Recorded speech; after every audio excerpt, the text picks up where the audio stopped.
ಬೊಂಬೆ ಎಲ್ಲಿ ಮಮ್ಮಿ? ಸಾರಿ ಕಂದ, ಆ ಬೊಂಬೆನ ಮಾರಾಟಕ್ಕೆ ಇಟ್ಟಿಲ್ವಂತೆ.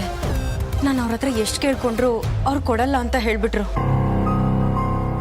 ಕೋಪ ಮಾಡ್ಕೋಬೇಡ್ವೋ ಚಿರು, ಬೇರೆ ಶಾಪಲ್ಲಿ ಇದಕ್ಕಿಂತ ಚೆನ್ನಾಗಿರೋ ಬೊಂಬೆ ಕೊಡಿಸ್ತೀನಿ. ಬೇಡ, ನಂಗೆ ಅದೇ ಬೊಂಬೆ ಬೇಕು. ನನ್ನ ಮ್ಯಾನೇಜರ್ ಹತ್ರ ತುಂಬಾ ರಿಕ್ವೆಸ್ಟ್ ಮಾಡಿದೆ ಚಿರು, ಅವ್ರು ಕೊಡೋದೇ ಇಲ್ಲ ಅಂತ ಹೇಳ್ಬಿಟ್ರು. ನಾನು ಏನ್ ಮಾಡ್ಲಿ ಹೇಳು? ಚೈತ್ರ ಅದೇ ಬೊಂಬೆ ಕೇಳಿದಿದ್ರೆ ಹೇಗಾದ್ರೂ ಮಾಡಿ ಕೊಡಿಸ್ತಾ ಇದ್ದೆ ತಾನೆ. ನಾನ್ ಕೇಳಿದ್ರೆ ನಿಂಗೆ ಕೊಡ್ಸಕ್ ಆಗಲ್ಲ ಅಲ್ವಾ? ಅವ್ರಿಗೆ ಬರ್ತಡೇನ ಇಷ್ಟೊಂದು ಗ್ರ್ಯಾಂಡ್ ಆಗಿ ಸೆಲೆಬ್ರೇಟ್ ಮಾಡ್ತಾ ಇದ್ದೀರಾ. ನನ್ನ ಒಂದ್ಸಲ ಆದ್ರೂ ಶಾಪಿಂಗ್ ಕರ್ಕೊಂಡು ಹೋಗಿಯಾ ನೀನು? ನನ್ನ ಜೊತೆ ಒಂದು ದಿನಕ್ಕೂ ಸರಿಯಾಗಿ ಮಾತಾಡ್ತಿರ್ಲಿಲ್ಲ. ನಾನು ಎಲ್ಲಕ್ಕೆ ಕರೆದ್ರೂ ಬರ್ತಿರ್ಲಿಲ್ಲ. ನಾನು ಹೇಗೆ ನಿನಗೆ ಡ್ರೆಸ್ ಕೊಡಿಸ್ಲಿ, ಹೇಗೆ ನಿನ್ ಬರ್ತಡೇ ಸೆಲೆಬ್ರೇಟ್ ಮಾಡ್ಲಿ ಹೇಳು? ನೀನು ಒಂದಿನೂ ನನ್ನ ಪ್ರೀತಿಯಿಂದ ಕರೀಲೇ ಇಲ್ಲ. ಮಿಸ್ಟೇಕ್ ಮಾಡ್ಕೋತಾ ಇದೀಯ ಚಿರು, ನೀನು ಅರ್ಥ ಮಾಡ್ಕೋ. ನಂಗೆ ಬೊಂಬೆ ಬೇಕು, ಕೊಡ್ಸ್ತೀಯ ಇಲ್ವಾ ಹೇಳು?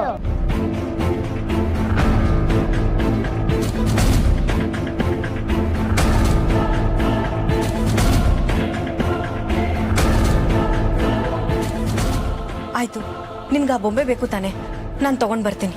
ಪ್ರಾಮಿಸ್? ಪ್ರಾಮಿಸ್ ಕಣೋ. ಈಗ ನಾನು ಹೋಗಿ ಚೈತ್ರಕ್ಕೆ ಬಟ್ಟೆ ತಗೊಂಡ್ ಬರಲಾ? ಬೊಂಬೆ ಫಸ್ಟ್, ಆಮೇಲೆ ಚೈತ್ರ ಬಟ್ಟೆ.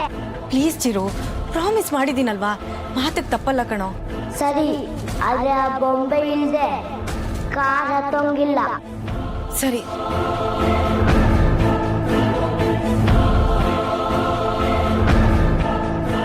ಚೈತ್ರ ಬಾ.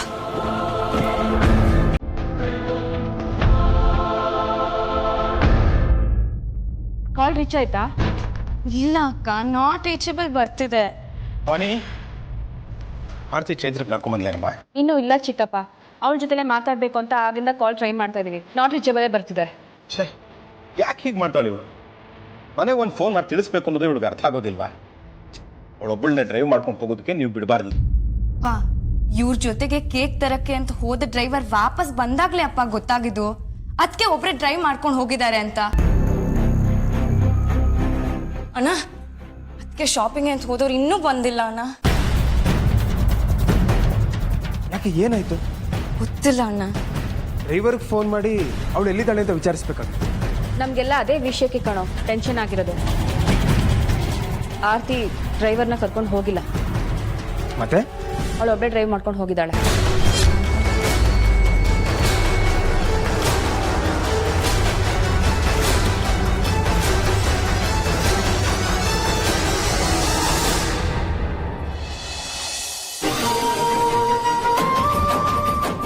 ಮಮ್ಮಿ, ನನ್ನ ಡ್ರೆಸ್ ಹೇಗಿದೆ?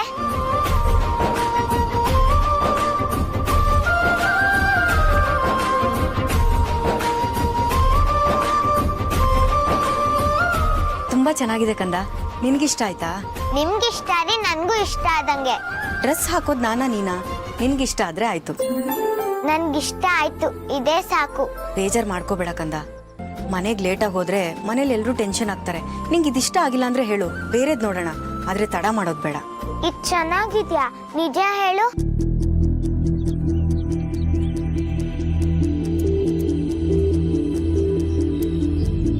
ತುಂಬಾ ಚೆನ್ನಾಗಿದೆ. ಹಾಗಾದ್ರೆ ಇದು ಫಿಕ್ಸು.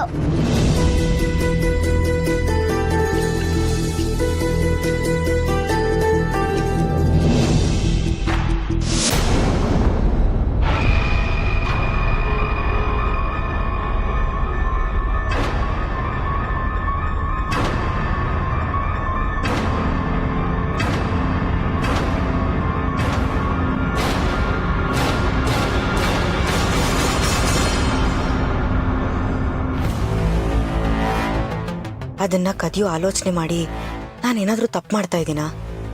ಆದ್ರೆ ಚಿರು ಅದೇ ಬೇಕು ಅಂತ ಹಠ ಮಾಡ್ತಿದ್ದಾನೆ. ಅದನ್ನ ಅವ್ರು ಕೊಡ್ತಾ ಇಲ್ಲ.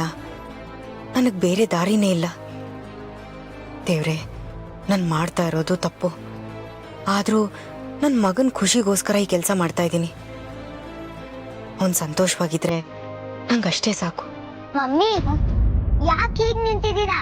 ಟೈಮ್ ಆಗುತ್ತೆ ಅಂತ ಹೇಳಿದ್ರಿ, ಬನ್ನಿ ಹೋಗೋಣ. ಚೈತು, ನೀನು ಒಂದು ಕೆಲಸ ಮಾಡು, ತಗೋ ಕಾರ್ಕಿ, ಕಾರಲ್ಲಿ ಕೂತಿರು. ನಾನು ಇದನ್ನ ಬಿಲ್ ಮಾಡಿಸ್ಕೊಂಡ್ ಬಂದ್ಬಿಡ್ತೀನಿ, ಆಯ್ತಾ? ಸರಿ ಮಮ್ಮಿ, ಬೇಗ ಬನ್ನಿ. ಹಾ, ಹುಷಾರು, ಹೋಗು.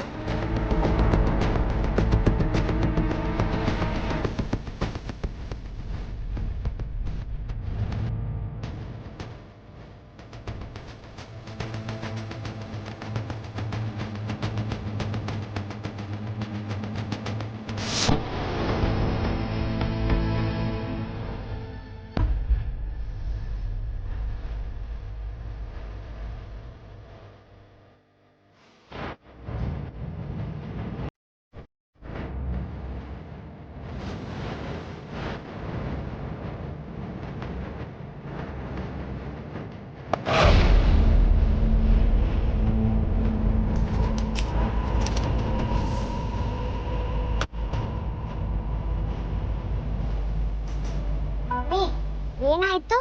ಯಾಕಿಷ್ಟು ಅರ್ಜೆಂಟಲ್ಲಿದ್ದೀರಾ? ಏನಿಲ್ಲ ಚೈತು, ಮನೆಗೆ ಬೇಗ ಹೋಗೋಣ ಅಂತ ಅಷ್ಟೇ. ಮಮ್ಮಿ ಪ್ಲೀಸ್ ನಿಧಾನವಾಗಿ ಕಾರ್ ಓಡಿಸಿ. ಆಯ್ತು ಕಂದ, ನಿಧಾನವಾಗಿ ತುಂಬಾ ಸೇಫಾಗಿ ಕಾರ್ ಓಡಿಸ್ತೀನಿ. ನೀನೇನ್ ಭಯ ಪಡ್ಬೇಡ ಆಯ್ತಾ? ಹ್ಮ್. ಬರ್ತಾ ಬರ್ತಾ ತುಂಬಾ ಅತಿ ಆಯ್ತು. ನಮ್ಮ ತಾಳ್ಮೆ ಇವಳಿಗೆ ಅಡ್ವಾಂಟೇಜ್ ಆಗ್ತಾ ಇದೆ. ನಾವ್ ಯಾರು ಏನು ಸೀರಿಯಸ್ ಆಗಿ ಹೇಳಲ್ಲ ಅನ್ನೋದನ್ನ ತುಂಬಾ ಮಿಸ್ಯೂಸ್ ಮಾಡ್ಕೋತಾ ಇದ್ದಾಳೆ ಇವಳು. ನಾನು ಅವಳಿಗೆ ಅಷ್ಟು ಸತಿ ಹೇಳಿದ್ದೀನಿ, ನೀನು ಒಬ್ಳೆ ಡ್ರೈವ್ ಮಾಡ್ಕೊಂಡು ಹೋಗ್ಬೇಡ, ಡ್ರೈವರ್ನ ಕರ್ಕೊಂಡು ಹೋಗು ಅಂತ. ಅಂದ್ರೂ ತಾನೇ ಡ್ರೈವ್ ಮಾಡ್ಕೊಂಡು ಹೋಗಿದ್ದಾಳೆ ಅಂದ್ರೆ ಎಷ್ಟು ಜವಾಬ್ದಾರಿ ಇದೆ ಅಂತ ಗೊತ್ತಾಗ್ತಾ ಇದೆ. ಅಶೋಕ, ಅಷ್ಟು ಹಾರ್ಡಾಗಿ ಯೋಚನೆ ಮಾಡಬೇಡಮ್ಮ. ಇದ್ರು ಕೇಕ್ ತರಕ್ಕೆ ಅಂತ ಡ್ರೈವರ್ನ ಕರ್ಕೊಂಡು ಹೋಗ್ತಾರೆ. ನಾವು ಬೇರೆ ಲೇಟ್ ಆಗುತ್ತೆ ಅಂತ ಫೋರ್ಸ್ ಮಾಡ್ತಿದ್ವಲ್ಲ, ಮೋಸ್ಟ್ಲಿ ಲೇಟ್ ಆಗಬಾರ್ದು ಅನ್ನೋ ಕಾರಣಕ್ಕೆ ಅವಳು ಡ್ರೈವ್ ಮಾಡ್ಕೊಂಡು ಹೋಗಿರ್ಬೋದು. ಅದೇ ಚಿಕ್ಕಪ್ಪ ನಾನು ಕೇಳ್ತಾ ಇರೋದು, ಡ್ರೈವರ್ ಬರಲಿ ಬರದೇ ಇರಲಿ, ಸರಿಯಾಗಿ ಡ್ರೈವ್ ಮಾಡಕ್ ಬರಲ್ಲ ಅಂದಮೇಲೆ ಯಾಕೆ ಗಾಡಿ ತಗೊಂಡು ಹೋಗ್ಬೇಕು? ಚಿಕ್ಕಪ್ಪ ಸ್ವಲ್ಪ ಲೇಟ್ ಆದ್ರೂ ಪರವಾಗಿಲ್ಲ, ಆದ್ರೆ ಒಬ್ರು ಪ್ರಾಣ. ಅಶೋಕ್ ಪ್ಲೀಸ್ ಏನೇನೋ ಮಾತಾಡಬೇಡ. ಹೌದಣ್ಣ, ಅದಕ್ಕೆ ಬರ್ತಾರೆ. ಕೋಪದಲ್ಲಿ ಪ್ಲೀಸ್ ನೆಗೆಟಿವ್ ಆಗಿ ಮಾತಾಡ್ಬೇಡ. ಚೈತ್ರಂಗೆ ಏನಾದ್ರು ಹೆಚ್ಚು ಕಡಿಮೆ ಆದ್ರೆ ನಾನು ಮಾತ್ರ ಸುಮ್ಮನಿರಲ್ಲ.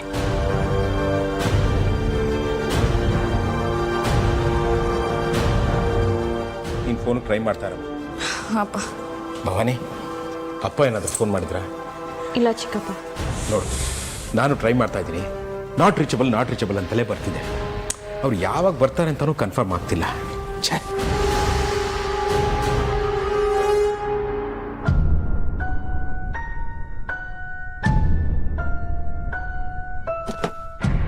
ಚೈತು, ಆಕ್ಸಿಡೆಂಟ್ ಆಗಿದ್ದು ಶಾಪಿಂಗ್ ಮಾಲ್ನಲ್ಲಿ ನಡೆದಿದ್ದು ಯಾರಿಗೂ ಹೇಳ್ಬೇಡ. ಸರಿ ಮಮ್ಮಿ, ನಾನು ಯಾರಿಗೂ ಹೇಳಲ್ಲ. ಇದೇನಿದು ಅಮ್ಮ ಸುಳ್ಳು ಹೇಳಕ್ ಹೇಳ್ತಿದ್ದಾಳೆ ಅಂತ ನೋಡ್ತಿದ್ಯಾ? ಕೆಲವೊಂದು ವಿಚಾರಗಳು ಹಾಗೆ ಯಾರಿಗೂ ಗೊತ್ತಾಗದೆ ಇರೋದೇ ಒಳ್ಳೇದು ಕಂದ. ಸರಿ ಮಮ್ಮಿ, ಬೇಗ ಇಳಿರಿ.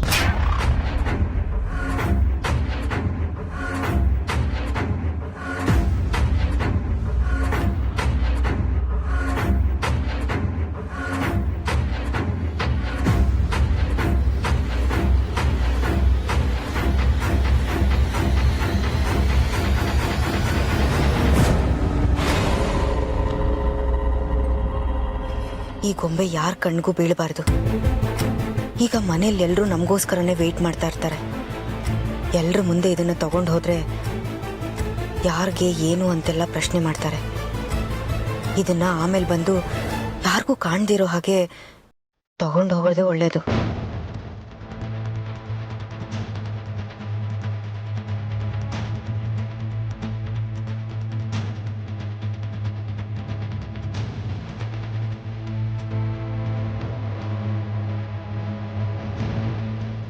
ಅದಕ್ಕೆ ಬಂದ್ರ ನಿಮ್ಮ ಫೋನು ನಾಟ್ ರೀಚಬಲ್ ಬಂದಿದ್ದು ನೋಡಿ ಹಂಗೆಲ್ಲ ಎಷ್ಟು ಟೆನ್ಷನ್ ಆಗುತ್ತೆ ಗೊತ್ತಾ. ಸದ್ಯ ನೀವು ಬಂದ್ರಲ್ಲ ಅದೇ ಖುಷಿ. ಶಾಪಿಂಗ್ ಎಲ್ಲ ಮಾಡಿದ್ರಿ ತಾನೆ? ಚೈತ್ರಂಗೆ ಏನು ಬೇಕೋ ಅದೆಲ್ಲ ಶಾಪಿಂಗ್ ಮಾಡಿಸ್ಕೊಟ್ರಿ ತಾನೆ? ಈ ಕಡೆ ಬಾ. ಅಣ್ಣ ಬಾ. ಏನಾಯ್ತು ಅಶೋಕ್? ಯಾಕೆಲ್ಲರೂ ಇಷ್ಟೊಂದು ಗಂಭೀರವಾಗಿದ್ದೀರಾ?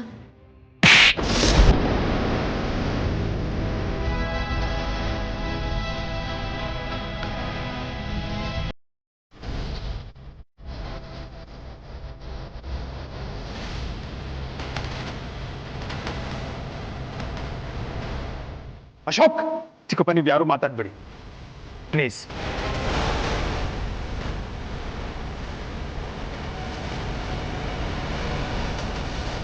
ನಾವೆಲ್ಲ ಇಲ್ಲಿ ಟೆನ್ಷನಲ್ಲಿ ಒದ್ದಾಡ್ತಾ ಇದ್ದೀವಿ. ನೀನ್ ಚೈತ್ರನ್ ಕರ್ಕೊಂಡು ಒಬ್ಳೆ ಡ್ರೈವ್ ಮಾಡ್ಕೊಂಡು ಹೋಗಿದ್ಯಲ್ಲ, ಸ್ವಲ್ಪ ನಾದ್ರು ಜವಾಬ್ದಾರಿ ಇದೆಯಾ ನಿನ್ಗೆ? ಅಲ್ಲ ಈಗ ಏನಾಯ್ತು ಅಂತ ಹೀಗೆಲ್ಲ ಮಾತಾಡ್ತಿದ್ದೀರಾ? ಅಂದ್ರೆ ಎಲ್ಲ ಆದ್ಮೇಲೆ ನಾನು ಮಾತಾಡ್ಬೇಕಾಗುತ್ತಾ? ನನ್ನ ಜವಾಬ್ದಾರಿ ಬಗ್ಗೆ ನಿಮಗೆ ಸಂಶಯ ಬೇಡ. ಸಂಶಯ ಬರದೆ ನಿನ್ ಮೇಲೆ ನಂಬಿಕೆ ಬರೋದಕ್ಕೆ ಏನೇ ಉಳಿಸ್ಕೊಂಡಿದ್ಯಾ ನೀನು? ನಿನಗೆ ಗಿಣಿ ಗಿಣಿ ಹೇಳ್ದಾಗ ಹೇಳಿದೀನಿ ನೀನ್ ಡ್ರೈವ್ ಮಾಡ್ಕೊಂಡು ಹೋಗ್ಬೇಡ ಅಂತ, ಮತ್ತೆ ಯಾಕೆ ಹೋದೆ?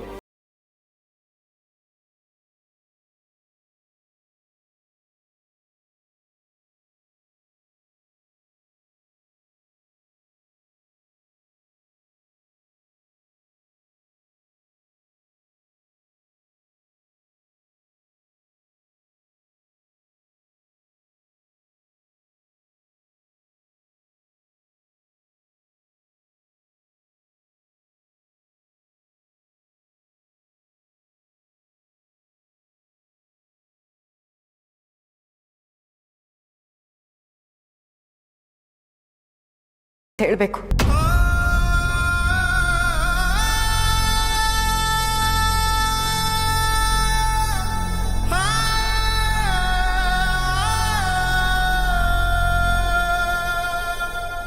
ಅಶೋಕ್, ಏನಾಗಿದೆ ನಿನಗೆ?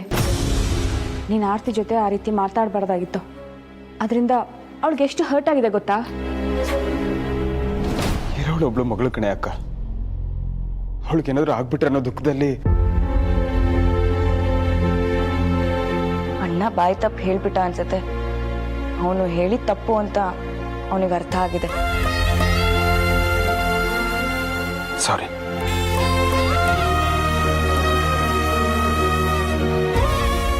ಚೈತ್ರ ಬರ್ತಾರೆ ನಮ್ಮ ಮನೇಲಿ ಖುಷಿನ ಹೆಚ್ಚು ಮಾಡುತ್ತೆ ಅಂತ ಅನ್ಕೊಂಡಿದ್ದೆ. ಈಗ ನೋಡಿದ್ರೆ ಚಿಕ್ಕಪ್ಪ, ಆ ಥರ ಏನೂ ಆಗಲ್ಲ. ಇದನ್ನೆಲ್ಲ ಇಲ್ಲಿಗೆ ಮರ್ತ್ಬಿಡೋಣ. ಮುಂದೆ ಏನು ಮಾಡಬೇಕು ಅದ್ರ ಬಗ್ಗೆ ಯೋಚನೆ ಮಾಡೋಣ. ನಾವು ಹೋಗಿ ಚೈತ್ರನ್ ರೆಡಿ ಮಾಡಿ ಬರ್ತೀವಿ. ಇಷ್ಟೆಲ್ಲ ಆದ್ಮೇಲೆ ಚೈತ್ರನ ಆರ್ತಿನೇ ರೆಡಿ ಮಾಡ್ಲಿ. ನೀವು ಹೋಗಿ ಬೇರೆ ಬೇರೆ ಕೆಲ್ಸಗಳನ್ನ ನೋಡ್ಕೊಳ್ಳಿ. ಹೋಗ್ರಮ್ಮ.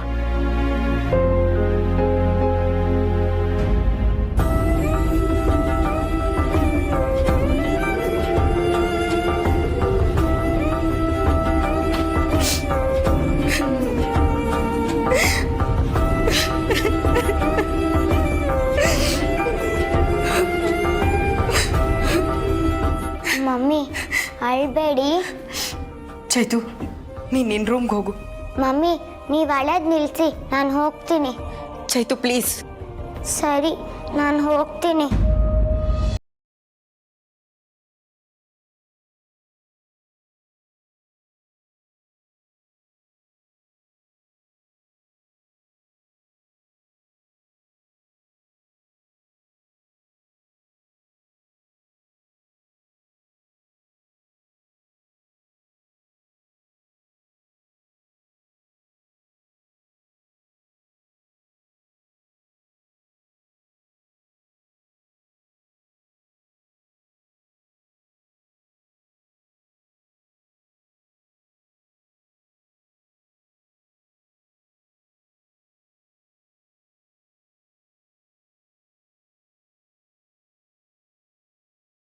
ಸರಿ ಮಮ್ಮಿ, ನೀವು ಖುಷಿಯಾಗಿದ್ರೆ ನಾನು ಖುಷಿಯಾಗಿರ್ತೀನಿ.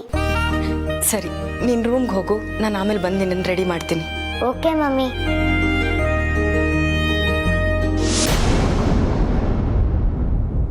ಮಮ್ಮಿ, ಕಾರಲ್ಲಿ ಇದ್ದಿದ್ದ ಬೊಂಬೆ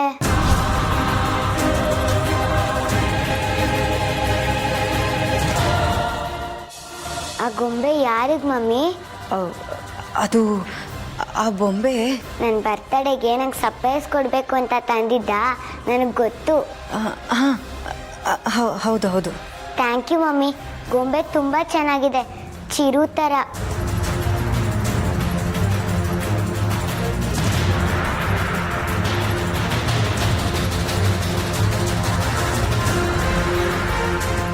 ಯಾರಿಗೂ ಗೊತ್ತಾಗಬಾರ್ದು ಅಂದ್ಕೊಂಡೆ. ಚೈತ್ರ ಆ ಗೊಂಬೆನ ನೋಡ್ಬಿಟ್ಟಿದ್ದಾಳೆ. ಕಾರಲ್ಲೇ ಬಿಟ್ಟರೆ ಬೇರೆ ಯಾರಾದರೂ ಅದನ್ನು ನೋಡ್ಬೋದು. ಅದನ್ನು ತಗೊಂಡು ಬಂದ್ಬಿಡೋಣ.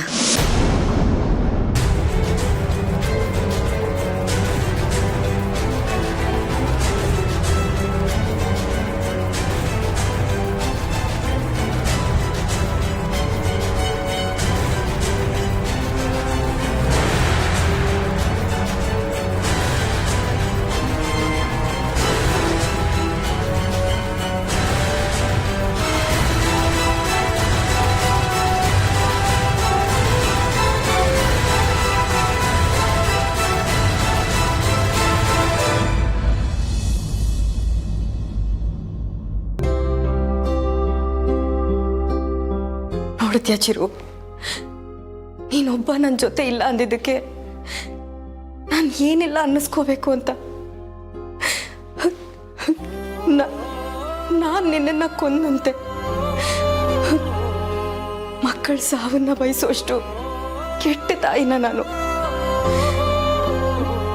ಕಾಣದೆ ಇರೋ ನಿನ್ನ ಸಂಬಂಧ ಇವ್ರಿಗೆ ಯಾವತ್ತೂ ಅರ್ಥ ಆಗಲ್ಲ ಚಿರು, ಅರ್ಥ ಆಗಲ್ಲ.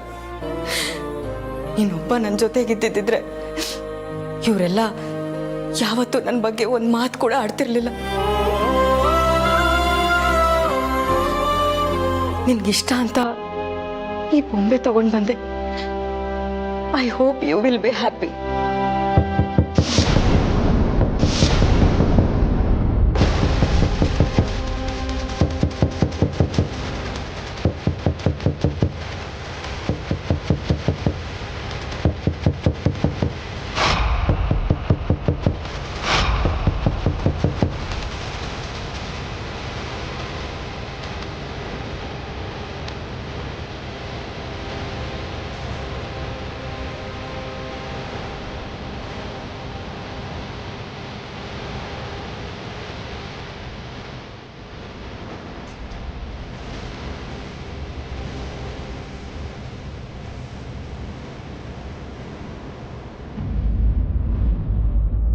ಮನೆಗೆ ತಡವಾಗಿ ಬಂದಿದ್ದು ನೋಡಿ ನನಗೆ ಆತಂಕ ಆಗಿತ್ತು.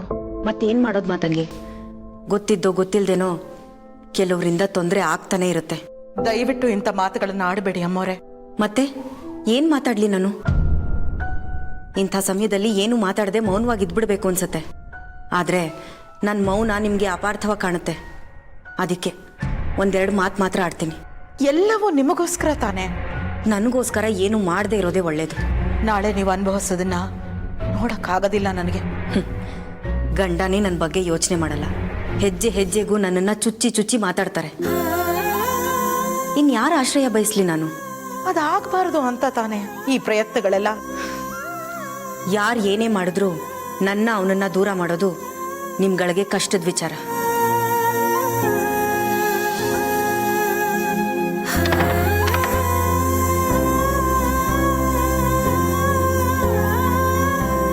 ಅಶೋಕ್ ಅಣ್ಣ ಆಡಿದ ಒಂದು ಮಾತಿನಿಂದ ನಿಮ್ಮ ಮನ್ಸಿಗೆ ಎಷ್ಟು ಬೇಜಾರಾಗಿದೆ ಅಂತ ನಿಮ್ಮ ಮಾತುಗಳಿಂದಾನೇ ಗೊತ್ತಾಗ್ತಿದೆ ಅಮ್ಮೋರೆ.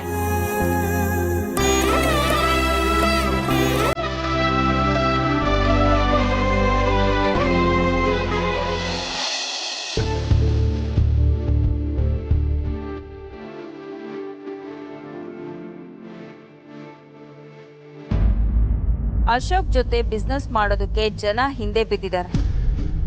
ಅಪ್ಪ ರಿಟೈರ್ಮೆಂಟ್ ತಗೊಳ್ತಾ ಇದ್ದ ಹಾಗೆ ಮಗ ಬಿಸ್ನೆಸ್ನ ದೊಡ್ಡ ಮಟ್ಟದಲ್ಲಿ ಡೆವಲಪ್ ಮಾಡಿಬಿಟ್ಟ. ತಂದೆಗೆ ತಕ್ಕ ಮಗ. ಆದರೆ ನಮಗ್ ಸೇರ್ಬೇಕಾಗಿರೋದನ್ನ ಮಾತ್ರ ಕೊಡಕ್ಕಾಗಲ್ಲ. ಮಗನ್ನ ಕಳ್ಕೊಂಡ್ರು ಸಂಭ್ರಮಕ್ಕೇನು ಕಮ್ಮಿ ಇಲ್ಲ.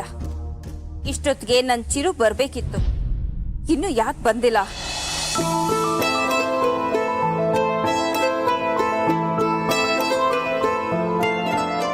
ಚಿರು, ಬೇಗ ಬಾರೋ. ನೀನಿಲ್ದೇ ಇರೋ ಈ ಸಂಭ್ರಮ ನೋಡೋ ನನ್ನ ಹೊಟ್ಟೆ ಒಳಗೆ ಬೆಂಕಿ ಉರಿತಾ ಇದೆ ಕಣೋ. ಚಿರು, ಯಾವ ರೂಪದಲ್ಲಿ ಬೇಕಾದರೂ ಬರ್ಬೋದು. ನಾನು ಅವನನ್ನ ಸೂಕ್ಷ್ಮವಾಗಿ ಗಮನಿಸ್ಬೇಕು. ಯಾವುದಕ್ಕೂ ಈ ಮಾಯಾ ಕಡಗದಲ್ಲೇ ನೋಡೋಣ.